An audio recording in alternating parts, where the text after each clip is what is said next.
नमस्कार। मेरे हॉस्पिटल सार्थक सर्जिकल सेंटर में लेज़र के द्वारा हाई टेक्नोलॉजी यूज़ करते हुए हर तरह की गुर्दे की पथरी का, पेशाब की नली की पथरी का, पेशाब की थैली की पथरी का संपूर्ण इलाज तथा मल मूत्र के रोगों के द्वारा मल मूत्र द्वार का जो रोग है, इसमें फिस्टुला, फीसर, पाइलोनाइडल साइनस तथा हेमराइड का लेज़र के द्वारा संपूर्ण इलाज हो रहा है। हमारे यहाँ एडवांस लेप्रोस्कोपिक सर्जरी से gall bladder, complete gall bladder, पित्त की नली तथा आंतों की बीमारियों का, बच्चेदानी से संबंधित सभी बीमारियों का लेप्रोस्कोपिक सर्जरी द्वारा पूर्ण इलाज हो रहा है। अपने अधिकारों को जानती हूँ, तब तो इतना बड़ा आंदोलन हमने किया। तो जब आपका बच्चा पढ़ेगा लिखेगा, जितना कीमतिया उनके ओटवा बा उतने हम मजदूरन के भी बा। बाबा साहब ने कहा 1 वोट 1 मैन 1 वैल्यू, सबके अधिकार बराबर है। तो उन लोगों के पास थोड़ा जमीन हिस्से में आई थी। जैसे जब अंग्रेज गए छोड़ करके, तो हमारे लोग लड़ रहे थे आजादी को, तो सरकार के अखिया ढक्कने नियत खुल गई। अरे बाप रे, ये का हो गई? 5 किलो राशन लगा तो फेल होता। तो जानते हैं का ये सरवर, तो हम लोग अगर कुछ बताते नहीं थे। कभी कहे 15 लाख जमा करिए, कभी कहे 20 करिए, कभी कहे ऐसे करके 32-35 लाख रुपया जमा।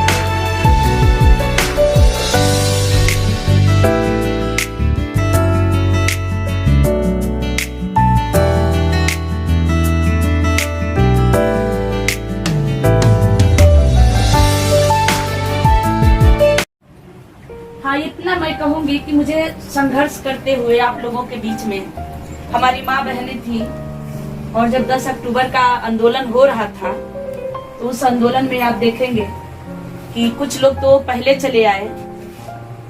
साथियों, जो आंदोलन हमें करना क्यों पड़ा? सबसे पहले तो ये है कि आंदोलन हम कर क्यों रहे हैं, आंदोलन करने की क्यों जरूरत पड़ी?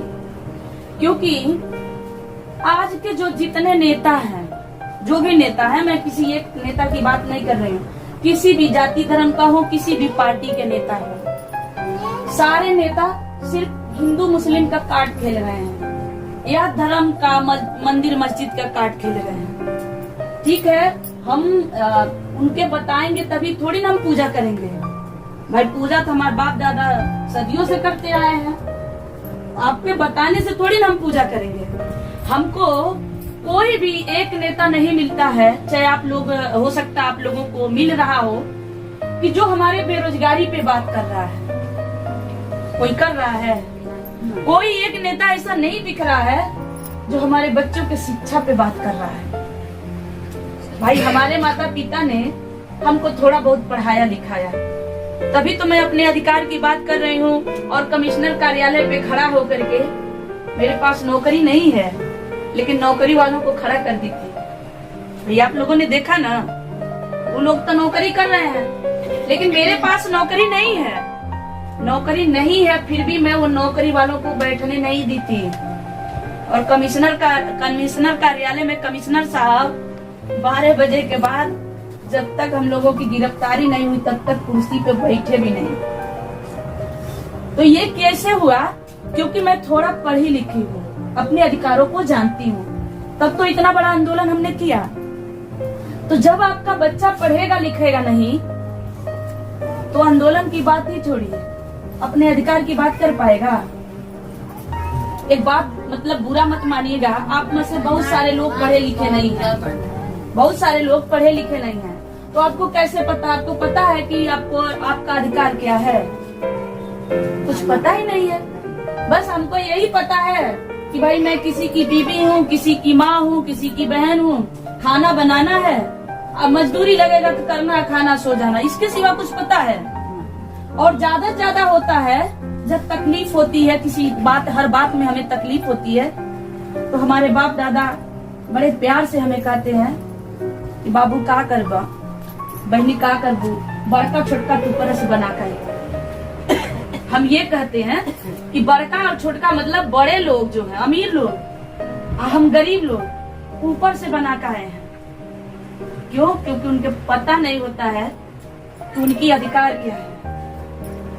हम बड़े छोटे नहीं है चाचा जी, बाबा साहब ने संविधान बनाया तो बराबरी का हर क्षेत्र में बराबर का अधिकार दिया है, जिसमें आप देखेंगे वोट का अधिकार, जैसे अभी हमारे बड़े भाई बता रहे थे वोट का अधिकार।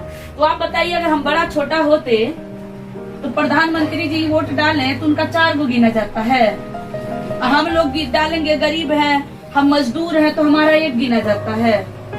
या उनके वोट डालने का कीमत बड़ा होता है, जिनके तरफ उनका वोट रहेगा वो जीत जाएगा, हमारे हम वोट डालेंगे उसके तरफ नहीं जीतेंगे, ऐसा नहीं है ना।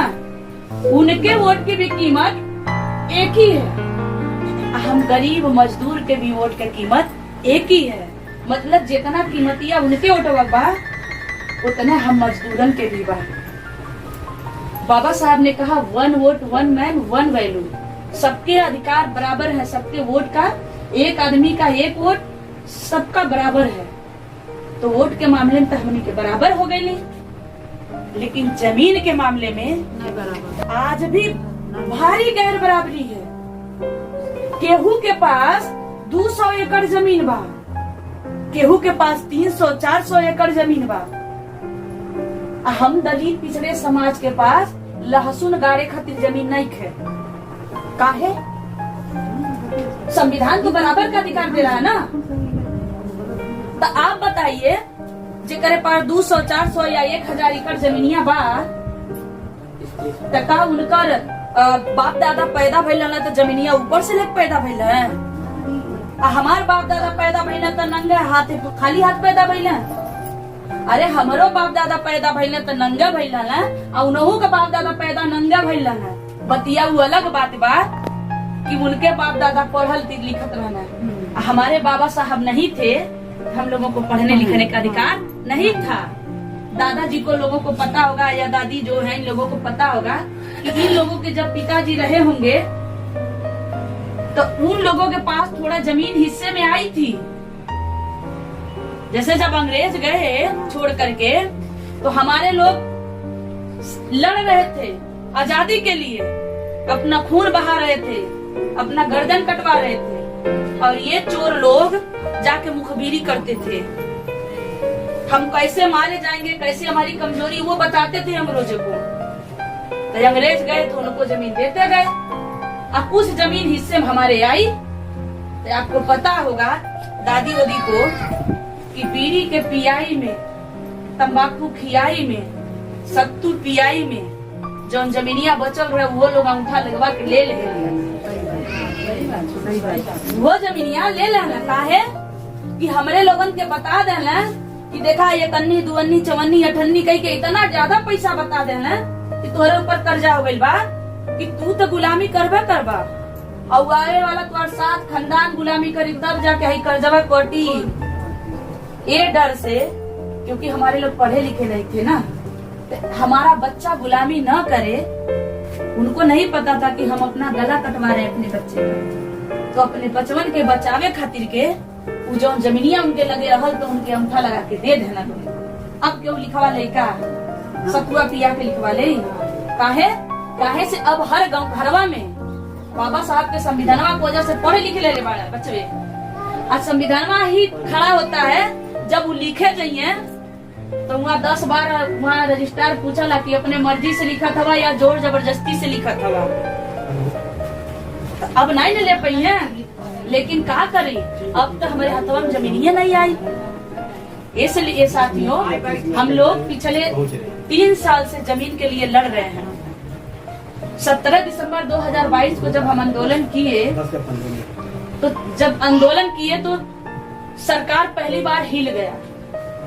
पहले तो जब आंदोलन का हमने आगाज किया तो उनको लगा कि क्या करिए, 200-400 लोग आदमी आई हैं, आई 200-400 आदमी तो शहर में हेरा जाई हैं। उनके तो पता नहीं रहा कि हम गांव जाके वो सोचत रहे कि हम 5 किलो रसनवा देते हैं तो लोग जनता पूरा खुश बा। आई लोग जमीन के लिए, तो जमीन का मतलब अधिकार का मतलब इनके का पता बा, ये लिए वो लोग निश्चिंत रहे। अब भैया को मिला, इसलिए जब हम 17 दिसंबर को आंदोलन किए, आज जब लाखों लोगों को ले करके गोरखपुर में नीला नीला रंग दिए, हर चौराहा हर सड़क को हमने नीला रंग दिया।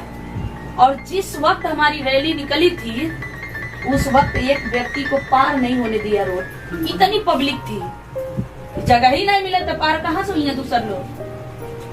तो सरकार के अखिया ढक्कने नियर खुल गई। अरे बाप रे, ई का हो गई। 5 किलो राशन लगा तो फेल होता। तो जानते हैं का कि ये श्रवण कुमार निराला जी के बिना कोनो नोटिस, बिना कोनो बात विचार के 22 दिसंबर को, हम 17 दिसंबर को आंदोलन करते हैं और 22 दिसंबर को 4 बजे जाके उनका घरवा सीज कर दिए। सब ठंडिया में उनका घरवा सील मतलब सीज कर दिए। और उनकी माँ बीमार है, कैंसर की पीड़ित है श्रवण कुमार निराला जी की। उनकी बच्चे हैं, पत्नी, भाई, बहन सबको निकाल दिए और बोले कि घरवा पे लोन बा घरवा पे।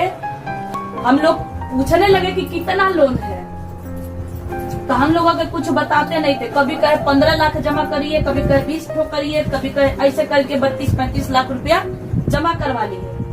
और करे बाद भी क्या कहने लगे, ई बतावा भाई इतना जनता के तू कहाँ से ले लिया, भाई इतना बड़ा आंदोलन करे खातिर अपन बैंक डिटेल दा, कितना तुम्हार खाता था।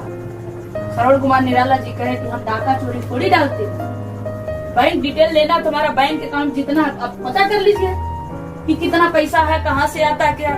नहीं वो नहीं चली, कोर्ट में अब बात। तो उनका जो मनसा रहल कि भाई अगर कोई इंसान किसी एक व्यक्ति पे हमला करता है तो आदमी सह जाता है, लेकिन जब अटैक घर पे होता है तो आदमी सर से पांव तक पहुंच जाता है। आप इस वीडियो के बारे में अपनी राय अवश्य दें तथा वीडियो को लाइक, शेयर और कमेंट्स साथ चैनल को सब्सक्राइब करना न भूलें। धन्यवाद।